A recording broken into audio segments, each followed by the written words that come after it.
right, everyone. Welcome to the Spotlight. We have Hollywood in the house tonight. We have the host of Hollywood Life TV, Mr. Mike Miles. So help me welcome him to the studio. Hey, Mr. Mike, how you doing? Get your poses in. I'm doing fine, thank you. Good. Sir Actor. So tell me, Mike, okay, we got the name of the show, Hollywood Life TV. Yes. Mike, I'm over here. Hey. We're gonna have fun today, y'all. Yeah, we are. So tell me, Yes. what is this Hollywood Life TV about? Talk to us. The idea came because I've started this entertainment with acting, and I do have a mentor. His name is Brent Gaskin. He's also a SAG actor and has many awards. And when you travel from set to set, you meet different people and have different experiences. And we were just amazed that we were actually bumping into award winners that we've seen as childhoods, and they were just as normal people. And we're having lunch in Burger King. And so we was like, if we're trying to get where you are, this is the path each time to get to Hollywood. And so the Hollywood Life began. So basically, Hollywood Life TV is a show that pretty much highlights the path that people are on. Going to Hollywood. Going to Hollywood. Yes. Okay. And so for everybody who doesn't know, we are in Charlotte, North Carolina, in the United States, and we know there are people who watch your show and may watch this show online from different parts of the world. Yes. So talk to us about how that's been in Charlotte for you to chronicle people's path and their journey.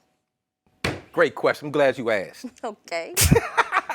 Well, one year, about 4 or 5 years ago, I did an assessment of North Carolina itself.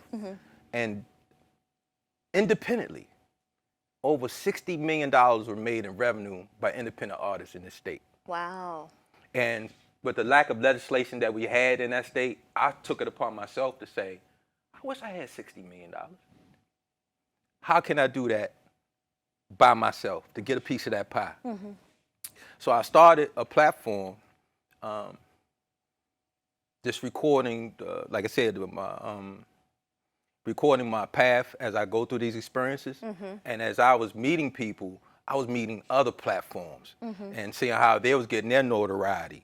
And then as time went on, other platforms came out. Okay. So I just came with the genius idea. It was like, well, if it's all about content building, let me put myself on all the content I could find.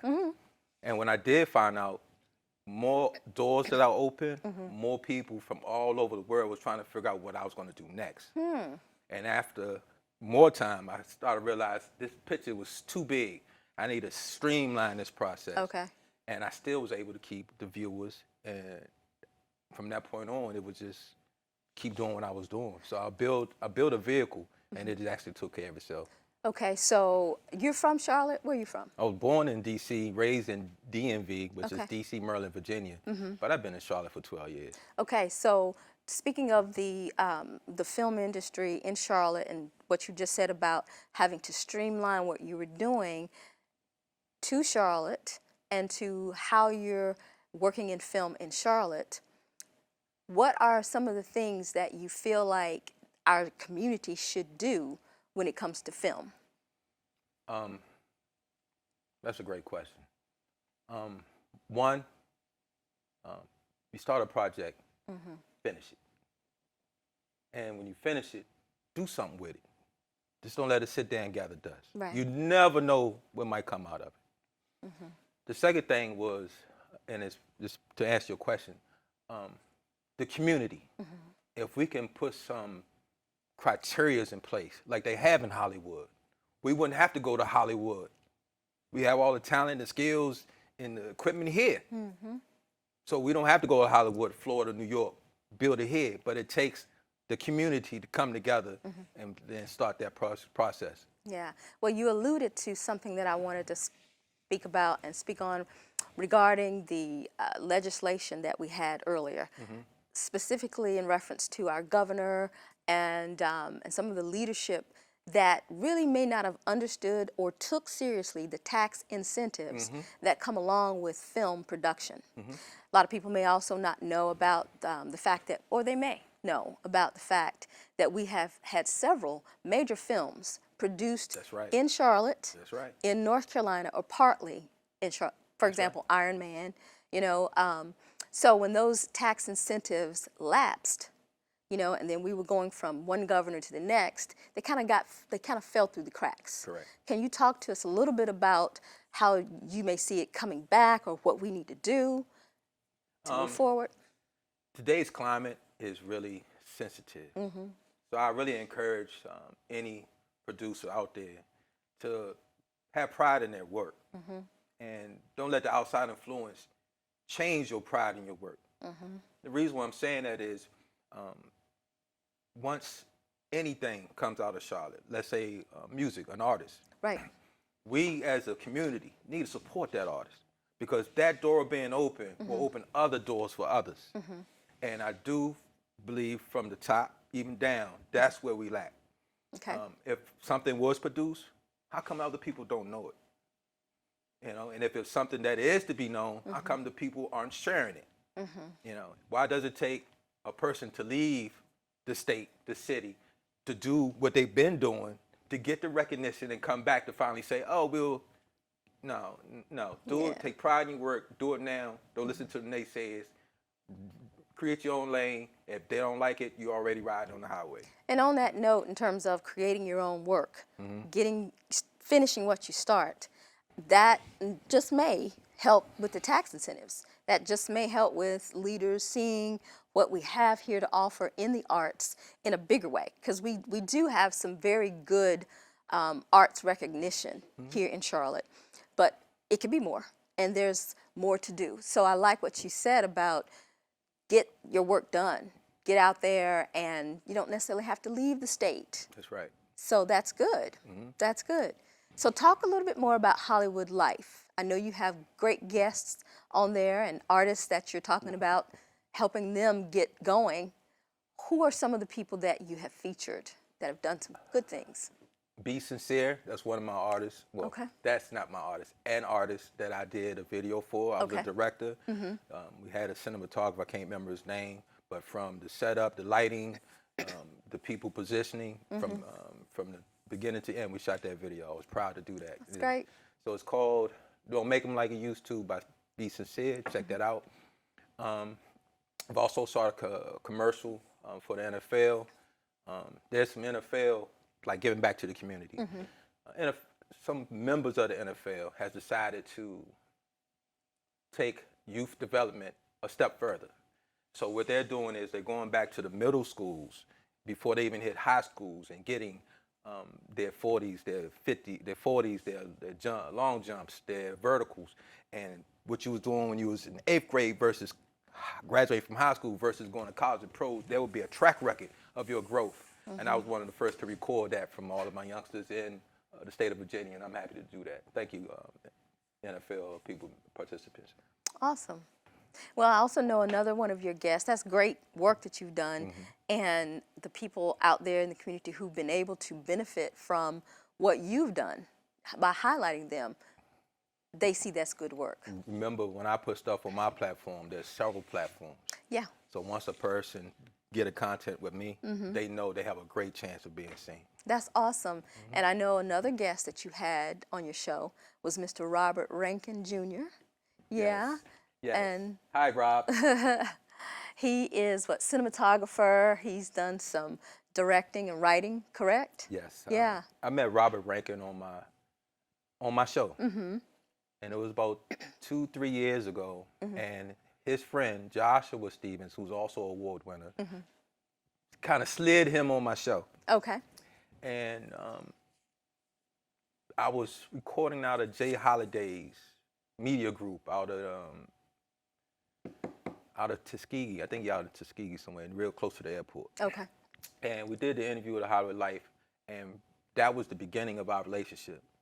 And he is a director, screenwriter, producer, editor, and he recruited me and a few others, and we shot this film called This Is Life.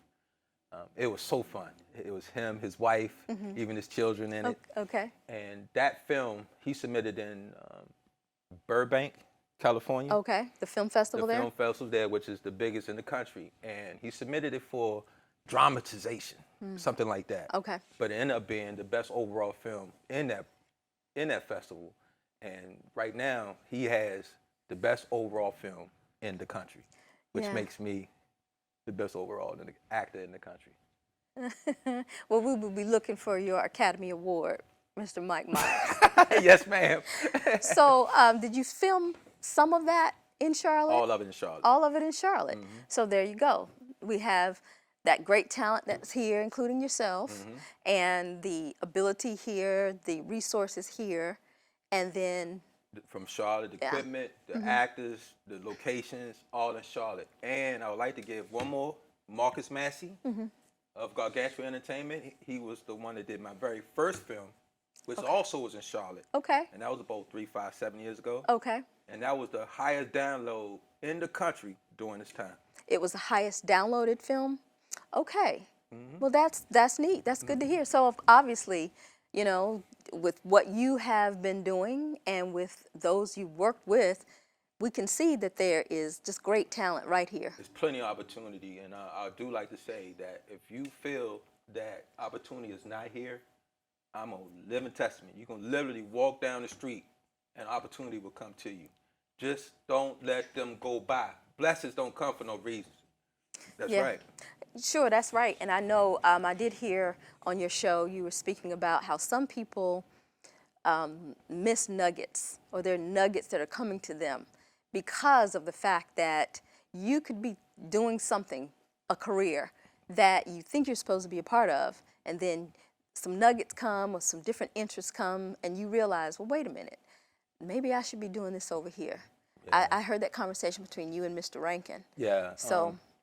Because like right now, I have to do work to stay afloat. Right.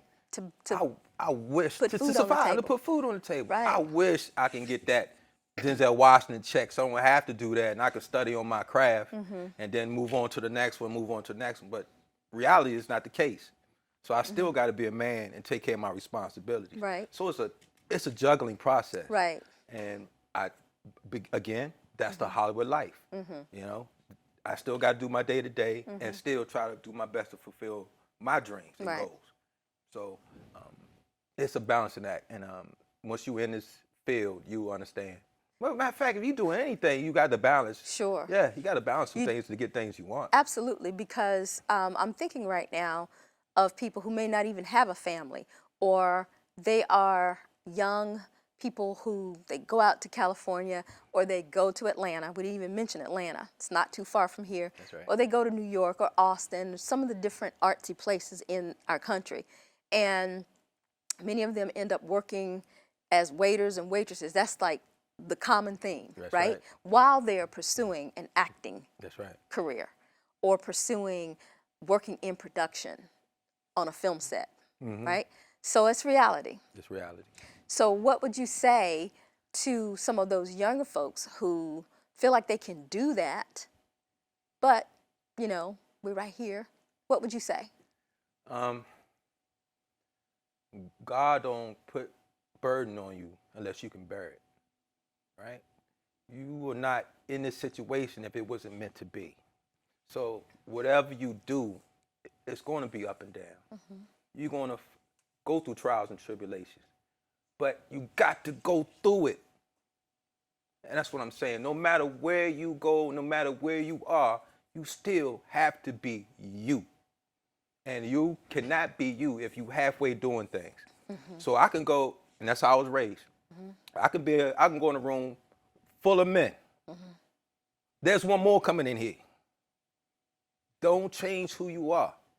Life is going to throw those obstacles. They're going to throw those deterrents at it. It's a test. Don't fail yourself.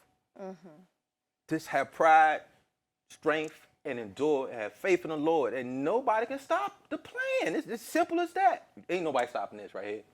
So you're talking a lot about your faith. You really are. You're speaking a lot about Yes, your ma'am. faith and how that's kept you afloat. And when you talk to young people and people who people who have all these aspirations, but maybe need some more grounding. That's what it sounds like you're saying. Because there's gonna be times where nobody gonna believe in you, but you. You have to believe in yourself. You know, I watched The Good. Wiz the other day Okay. with what's the singer? Diana Ross, Michael Jackson, The one at the end that said you got to believe. Lena Horne. Lena Horne. Yes. She said you got to believe in yourself. You are hilarious, and I want to see more of your films, because I have your credit right here. Come on, your through. sheet. You have, let's see. I could spend a I month see for you. one, but I'm sure you have more acting credits than you've listed here, but you gave me this just so I'd have something, to definitely click on and see. And you have acting credits, you have a directing credit, several directing credits, producing, and of course, hosting. And as the host of your show, do you feel like there is a certain responsibility that you have when it comes to really Yes, ma'am. getting people out there? Yes, ma'am. I started something that I got to finish. Now that I've started, people are expecting Yeah. stuff out of me. And Right. I don't want to let nobody down. And what I'm doing, I actually have fun doing it. That's good. So That's important. So even though the demand is there, this is something that I wake up doing. So don't worry, no worries here. Okay. Well, tell me a little bit more about your aspirations, because you already talked about having to balance things out and having to do what you need to do as a grown man who has responsibilities. What are your aspirations in moving forward to Hollywood, or to that Hollywood life? Okay. One, nothing is guaranteed, and I'm learning that even when it comes to retirement, that might not be enough. So what can I do, no matter 9 to 5, retirement age, what can I do to keep moving? And acting is one of them. I can be 0 to 100 and still find a job. So that was a major reason. Okay. The other one is that I want to leave something behind. If it's not my children, it'll be this. Either way, when I leave here, something will be left behind for y'all to know me, that I was here.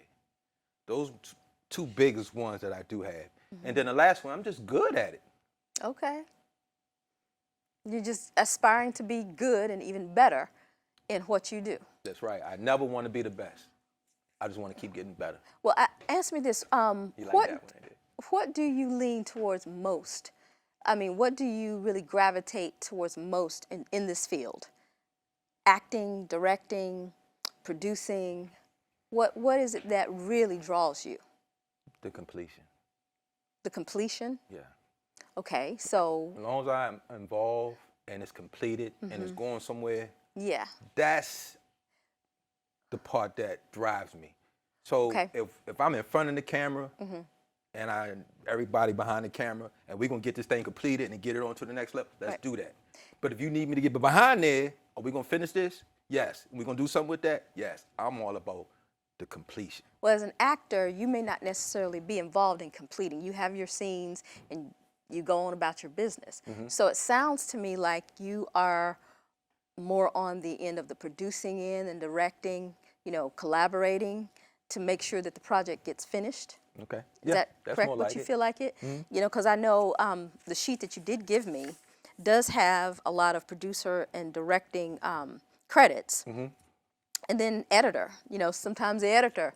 I know some of the films that I've worked on, the director was right there in the edit room with his editor, making sure that certain things were, on point and they were edited properly, down to the credits. So, wearing all those hats can be really tricky.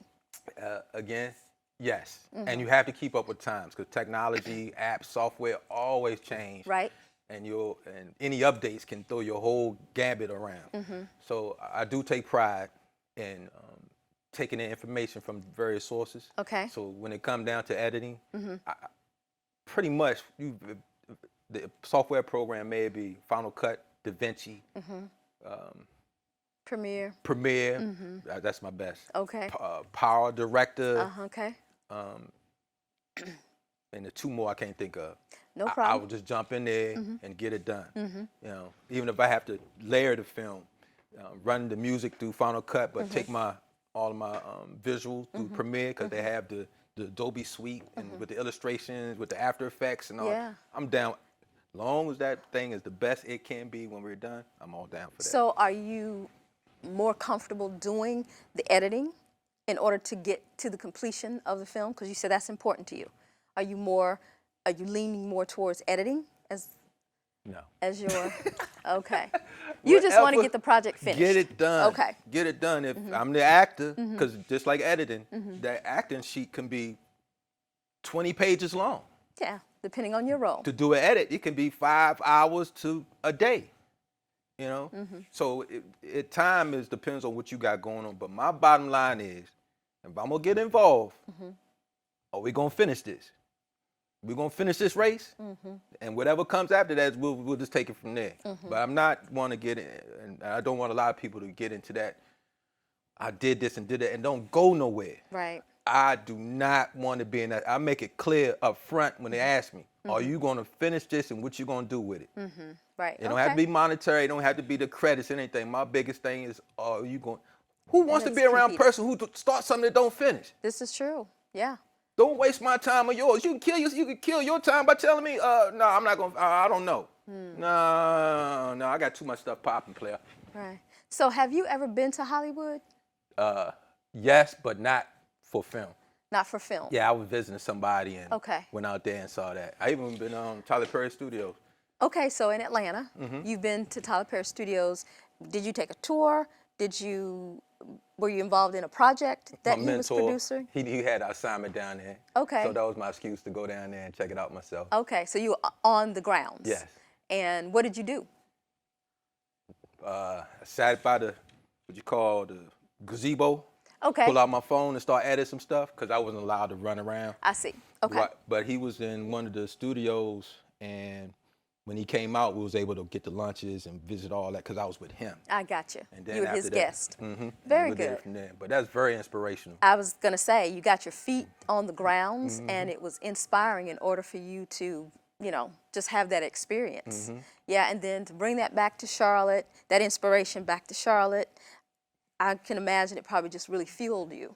Yeah. That, and I've been to the studio in Wilmington, the Screen Gems in Wilmington. Okay. I was an officer there Okay. in that film. I can't think of the name. So you were in a film in Wilmington. 2 of them. Okay, 2 of them. Okay, when was this? I got to pull it up. I say about 3 been a or 4 while. years ago. But you look at my Facebook, I got the It was hat and the before, jersey. obviously, the pandemic. Yes, absolutely. Well, I tell you, and you already know, television is very different from film. It's this a similar medium, of course, it's art, but the small screen compared to the big screen. And let's go back to talking about your show, Hollywood Life. What does it take to put this show on? The really basic equipment. Okay. I can really do it because it's really about my experiences as I see it going to this path. So I can really just, like I do, keep a camera with me, and anytime I can go to work. But what I like to do is pave a way for those who might want to come after me, because I feel I'm doing it a little untraditional. I'm not hiring an agent or manager, Right. that type of thing. I'm Right. actually calling the director, relationships that I have with other people, and getting in the doors that way. But I'm also owning my work, and that's going to be the difference. Okay. I own my stuff. I have a publishing company. I own. So the stuff that I create, I want to have, unlike other artists that have seen when they don't have proper ownership, how their work can be take advantage of. And I've either learned from my own experiences or the experience of others. And if you have ownership, you actually have control. Sure. So if I'm looking at $66 million worth of opportunities here, when it comes to that table, I got to have leverage. Okay, so when you're doing your television show, and you're really trying to figure out what to talk about at that particular episode, do you lay out some of the things that have happened to you that week, or the things that you have been working on with your film career that week? Do you bring that then to the table of Hollywood Life TV? Do you do that? How do you plan out your shows? Okay, I see what you asked me. Yeah. So what I do is, like now, you saw me do a little recording of my own. Yeah, before the show? Before the show. So you doing your So recording? as I'm doing, like I'm on set, I'm not gonna record while I'm on set. But Right. prior to that, I might be taking little snippets. Hey, tell me to talk to you. And those little clips adds up to things. So when I do my TV show with you, for example, the little clips that I have in there Yes. will be a part of the actual interview. Okay. So it would show not only the interview, but the interpersonal relationship that we have prior With the guests with that the you guests have. coming to me. And Okay. even if they submit me some stuff that I might not have. I see.